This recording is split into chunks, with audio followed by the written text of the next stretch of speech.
My question was hell and having a problem with a merciful and just God who would punish people infinitely for a finite transgression, yeah? Which I think is a reasonable question to ask. You don't have to agree with my answer, but you've got to empathise with it, yeah? I hope you would agree that it's a reasonable human concern to want justice from a just and merciful God, yeah? Okay. Your answer was really interesting. Your answer was that God punishes people infinitely because he knows if they would have lived forever, that they would have transgressed infinitely, yeah? Which took me by surprise. And I thought about it and thought, yeah, that is proportional, you're right. Infinite for infinite is proportional, yes? So far I was convinced. But what I was aware of that we didn't get into... On that point, there's an ayah that says, a verse in the Quran, which says that وَلَوْ رُدُّوا لَعَادُوا لَمَا نُهُوا عَنْهُ, which means, had they been, so like for example, now we're assuming that they're being punished in hellfire, and they'll be screaming for the escape. And the narrative here is that God tells us in the Quran, had they been returned to the earth, they would have persisted in that which they were told not to do, which is going back to kufr or disbelief. So in other words, those individuals, like you said, I mean, had they lived for even a longer time, the time that they have been on the earth can be generalized, would otherwise be generalized to a longer period of time. So what Ali said... Antonio, just add on, there's another verse where it says... I have one of those? Oh, you should have. No, forget it. As long as you should have. Please. I just like equal representation. Yeah. Same. Oh, I didn't know I had that. Fuck it. I didn't even know I had that. Well, is it 2 on 2 now? No, it's fine. Yeah, it's fine. You know, there's another verse where God says, just to add on to what I said, where God says, for example... You got a mosquito on your head. Yeah, sorry. If God was to show them the unseen, they would still say, our eyes have bewitched us. So even if God is saying, if I was to show them the heavens and the earth, and they came and saw everything, they'll say this is just magic. So I thought your answer was really good. Within the context of what you believe, it makes sense. It's self-consistent. Then my concern was, okay, but then although you balance the infinite punishment with the infinite transgression, it speaks hugely to an issue of determinism and free will, because now, have you seen the film Minority Report? No, but can I come back on this point? Sorry. And I don't want to go into too much technical detail, okay? But it is determinism. Right, it's a technical topic. There is actually somebody called Najmuddin al-Tufi, who is a student of Ibn Taymiyyah, who wrote a book which was a book of jurisprudence. Actually, it's not relevant to eschatology or theodicy or theology. Sorry, what's eschatology? Eschatology is the study of the afterlife, study of the afterlife. So what he said something, but it had been refuted, I'll say it. He said that one view, and that's his view, it's a very minority view, is that if God punishes us based on what we would have done, had we been completely free. Sure. That's his view. He says that because the question of if God knows everything, and that kind of question, and he's done qadr, he's predetermined everything, and how do we have free will? How does it work?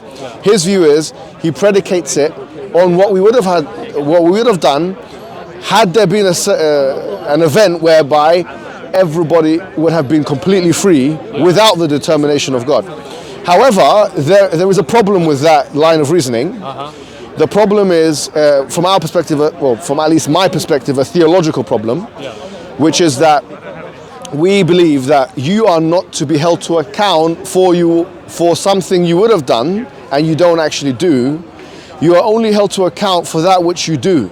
There is a hadith that we like, a tradition that says that if a slave or a person decides to do a bad action but doesn't follow through with it, he is not given the sin for it, and so on. So that view, which is that what would have been the case, the possibility, the realm of possibility, though it is represented in the Islamic tradition, is not one I personally subscribe to. What I believe... Good. That would have contradicted what Ali said. But how does that, sorry, just because now I have an issue with you now. Because how does this contradict? Because the ayah is talking about me saying, okay, you know what, I'm going to go and slap you. But I don't do it, I get a good deed. This is an action in this realm. What Allah is talking about is what they would have done. How does that conflict? No. So what Allah says is, وَلَوْ عَادُوا لَرُدُّوا لِمَا نُهُوا عَنْهُ. He says, had they returned, they would have continued in what they were, the disbelief or whatever it is they done. It's not saying that he predicated the judgment of their hellfire on that fact. He's just saying that this is a fact. He's not saying, therefore, because of that, we predicate our judgment on that fact. So if they were to... Yeah, it's just a conditional. That doesn't totally tally with what I'm not taking part, but it doesn't seem to totally tally with the way you described it to me. And I thought the way Ali sold it to me, it worked in the balance. Right. There is a view like that in Islam. It's a minority view. But what I'm saying is, the truth of the matter is this: is that we believe if you don't enact something, you're not punished for it. The real way we put it is this: is that the presupposition, as I was explaining to you before, is that the punishment has to be proportionate in time with the crime. And I'll give you this example. That would be just and merciful. I'm seeking right. Merciful. So here's what I'm saying. Look, if this man here, this good-looking man, yes, he pulls out a knife. Yeah. Hopefully he doesn't, because that happened before some time ago. Anyway, and he puts it and he kills me or kills this man next to him or something like that, right? Hopefully no one actually does this. But let's say someone does that. Now he kills me, I said this to you before. And then he's presented in a court of law. And then the judge says to him, okay, or the jury even, we're going to decide on the appropriate punishment. And this man, strapping young man, he comes in front of the judge and he says, look, I want to be punished for exactly 1 second because the time I spent to kill this man was 1 second. Yeah. Therefore, the punishment should be 1 second because the crime took a second to commit. Now, someone will say, well, actually, that makes no sense because actually, the gravity of the crime, despite it being a second, was enormous. The enormity of the gravity of the crime was huge. Therefore, this kind of reasoning wouldn't even apply. I agree, it would be factual. Okay. Yes. However, when you extend to infinity is a totally different order of measurement, yeah? Yes. Now, I'm not suggesting that a 1 second crime should have a 1 second punishment. It should be, to an extent, consequentialist and proportional. But once you start magnifying things to infinity, it means that even if everybody on the planet were to suffer torture for 100 years, it would still be less than if Dawood, God forbid, were to suffer infinite torture forever. That would still be more. So, infinity just changes the whole ball. Tony, there's something you've done here which requires justification on your part. You said you agree with the fact that it's not always the case that if a person commits a crime that the punishment should be proportionate in crime, but then you said that shouldn't extend to infinity. Now this is a value judgment which requires a burden of proof actually. Why would what would work and be operational on a finite level not be generalized to the infinite? I would argue the burden of proof actually would be on you to prove the opposite, because I'm simply arguing that finite versus finite is inherently proportional and almost self-evident. No, but there is infinity versus finite. I understand that. I think the burden of proof. No. This is the point. You're saying that justice entails that there should be proportionality in time in the infinite realm. I'm saying that if I'm dealing with a just and merciful deity, if he's not just and merciful, then no. No. But this is another question here, right? Because whether now you're introducing a theological element. Yep. Because in our first example, there was no theological element. So it arose within the context of a theological discussion about a just and merciful God. That's right, but we do have a just and merciful God in the Islamic tradition, but not just a just and merciful God. We have a just and merciful and wise God, and there's many different attributes. So if we were to introduce 2 attributes, it would follow theologically that we should introduce all the attributes that are mentioned in the texts. Do you see the point? Yeah, but it would have to be self-consistent to all of those attributes. Yeah, obviously, yeah. My one underlying principle is I seek self-consistency within a discipline and relative to other disciplines. Yes. So I think it's reasonable to look at any religion or ideology or human being and go, are they being self-consistent? And we all understand when people are not self-consistent. If somebody lies, or they're dishonest, or they're duplicitous, we all spot that instantly. So the acid test for truth seems to be self-consistency. And if I'm presented with a just and merciful God by Muslims and Christians, and I'm kind of a fan of both, then I expect to see acted out a just and merciful policy and infinity versus the finite, infinite punishment for a finite transgression. Okay. What I'll say to you is what you've outlined epistemologically is what is a necessary condition for truth, but according to majority understanding, is not a sufficient condition for truth. I wasn't claiming it was sufficient, but I do think. So it's necessary. So you're saying that in order for truth to be truth, that it would have to be at least consistent. So we need to tick that box? Yes, if that's what you're saying, then we agree. Now, so there's two aspects of burden that you have in terms of proving your postulation, if in fact you are making a claim. The first one would be that in the infinite realm, that punishment has to be proportionate in time. For example, had someone committed X crime in the finite realm, that should not, right, translate to Y punishment in the infinite realm. This is a claim. You can't say it's not. I am making that claim. Right, great. So you would have to provide evidence for that claim. You see? I don't think the burden of proof is on you. It's definitely on you. You can shut down that. I think it's a natural human response. Yeah. If you're seeking self-consistency, no, but you argue that is a disproportionate. But Ali squared the circle. He did square the circle. No, but before we get to Ali's squaring of the circle, let's go back. Is that impossible existence? No, but let's let. No, yeah, I know. He's necessary and contingent. Look. What I'm saying to you is, if you make a claim, you have to have some level of justification for that claim. All right. I do. Truth is self-consistent. Truth is self-consistent. If the properties of God are justice and merciful, it wait, we could poll the crowd no. on whether they think that's a fallacy. Because the crowd could be ignorant. I agree. Yeah. Just as an opening. But the fact that he's there is definitely some level of ignorance inside. Okay. I'm only joking. I'm only Sorry, go ahead. I would. We're just getting entrenched here. I would contest that the burden of proof would be on you to show that infinite punishment for fire. No, you were saying something important. You said that you expect self-consistency, and then you said that the attributes of God are X and Y. Well, and then you said Islam, I think, claims justice and mercy. So does Christianity. So it's a good wide debate. No problem, but that's not all it claims, right? For sure. So it claims other attributes. So we can't select. If we want to say that we're talking about God's attributes as per X theological tradition, we have to include all the attributes of God as per that. But it shouldn't contravene any of that multiplicity. So great, accepted. Meaning that these attributes cannot contradict each other, basically. Accepted. Accepted. But here's what you have to understand now about the Islamic tradition. That the way we conceive of the attributes of God is in a tripartite classification. So what you have is what you refer to as the intrinsic attributes of God, then you have the will of God, and then you have what you refer to as the action-based attributes of God. So, for instance, an intrinsic attribute of God is his necessity, his oneness, or the power of God, the omnipotence of God, the omniscience of God, and so on. The will is an intrinsic attribute of God, but it directs the actions of God. Now, so what I'm saying is that there are some things God can decide to do and can decide to offset or post-date. For instance, because God has will, which we can, if you want, argue on first principles. Because God has will, he decides to do X rather than Y, or Y rather than X, because this is, by definition, what volition is.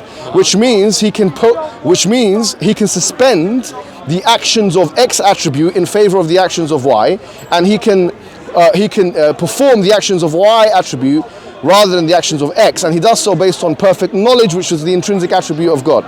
Does this make sense? Let me say it one more time. God. Hang on, you asked me if it makes sense. Doesn't make sense.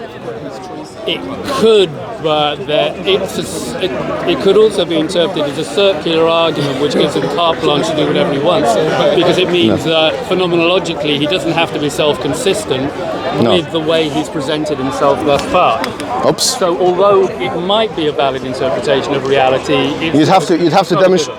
You would have to demonstrate the circularity. I could also point out, just as a sideline, and we won't go here, yes. It's interesting that you are happy to suddenly have a vaguely Trinitarian nature to God when I know with Christian, you can understand the idea of therefore breaking one thing down into three, yes?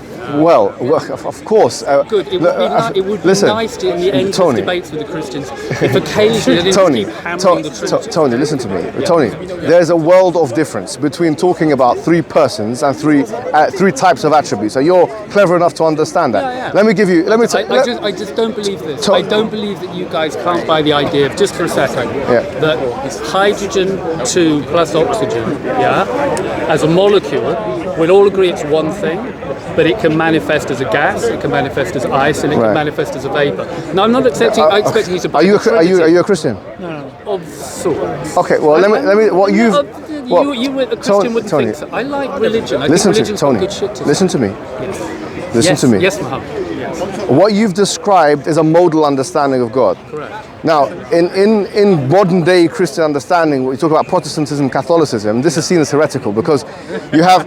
I'm not subscribed to no problem. Let's just put that out there. First of all, why this is problematic, and even is seen as problematic by the majority of philosophers of religion, William Haskell, even I believe William Lane Craig, others see this as a problematic kind of understanding and have some other analogies to present, is because it suggests that God can be X form or Y form or Z form. What can't happen is that water is water and ice and gas at the same time. All three doesn't. No, we agree, but we would also agree that simultaneously its essential nature. Are you with me, Tony? You know what? I've digressed the conversation. I know you have, but no. Let's just get this out of the way. You can't. This can take time. No, I know. But what I'm saying is, modalism is the idea that God changes. The Father changes to the Son, Son changes to the Holy Spirit. That you have different modes of God. But this is why this is heretical on mainstream's understanding of Christianity, is because the Father, Son, and Holy Spirit is something which should always exist co-eternally, co-equally and so on. But with the modal understanding, there's transformation going on. If you're talking about water to ice and ice to gas, then when water is ice, it's not gas, and when it's gas, it's not ice. And so there's. It's always H2O. But what we're saying is, it's always H2O. No, but that's irrelevant because we're saying that the form has changed. If you apply this to God, Father, Son, An and aspect of the form has changed, but ontologically, the essence of the thing is consistent. I don't have to defend the people who are traditionalists because I'm not. No, but remember, on the traditional Trinitarian understanding, there is no idea of the Father being either the Father or the Son or the Holy Spirit at any given time. It's that He's the Father, Son, and the Holy Spirit at all times, co-equally and co-eternally. I don't subscribe to a literal Christian or Muslim interpretation. Going back to let's go back. So look, when we're talking about self-consistency, we're talking about we have to differentiate between we have to differentiate between parts and attributes. Now H2O is 2 hydrogen atoms and 1 oxygen atom. Now what I say is that anything that is made out of pieces is dependent. H2O is made out of pieces, therefore H2O is dependent. Now that doesn't apply to God because there's a world of difference between attributes and parts. I literally only meant this. I meant as thank you. Don't. As an analogy for how something can be intrinsically one thing but have 3 facets. Yeah. I think just as an analogy you can wrap your head around. Right. So as we've said, because when Muslims seem to be mystified by the idea of a Trinity, I would hope that at least they can embrace. It's not mystified. I think let's be honest. Christians have been, if you want to call it that, mystified and confused about the idea of the Trinity, which is why we've had different schools of thought, modalism being one of them, tritheism being on the opposite end of the spectrum. So if it was a straightforward idea, which is mystified or otherwise unencoded, or it's not, there's no element of confusion in it, then there wouldn't have been such an array of understanding. All I think is it's a tenable idea to explore. I'm not saying it's proven, and you may well be fine. right. But we've explained why this idea is problematic. It's definitely problematic. Great, good, beautiful. That doesn't kill it. I believe it does kill it. But let's move on to the next bit. The idea is, now you said something important. I said there's a tripartite classification or categorization or compartmentalization of the attributes of God: intrinsic, will, and verbal attributes. These are the 3. I'll buy that provisionally for now. What I'm saying is that there is a difference, and we have to make this difference between parts and attributes, because if I were to tell you, right, that you have an electric razor and then you have a cutthroat razor, right, the electric razor has many different parts. Now the cutthroat razor has no parts but has more attributes. It has more functional attributes because you can cut an orange with it and you can cut a throat with it. So you can do more with a cutthroat razor than you can with an electric razor, despite the fact that the electric razor has more parts. So what I'm saying is that we must be able to differentiate between centers of consciousness, A, and or parts on the one hand, or attributes on the other. With the Trinity example, you have 3 centers of consciousness. We go to the electric razor example. We're not going to the cutthroat razor example. With the Islamic understanding is, we're going to the cutthroat razor example. We're saying God is not composed of pieces, and therefore we can, just because God is simple doesn't mean it doesn't have many attributes. Just like a cutthroat razor can do many things functionally. Okay. For the record. So of course. For the record, I think monism, monistic religion, is the ideal way to go. You guys are very big on it. Congratulations. Okay. So I think monism. I'm on board with monism.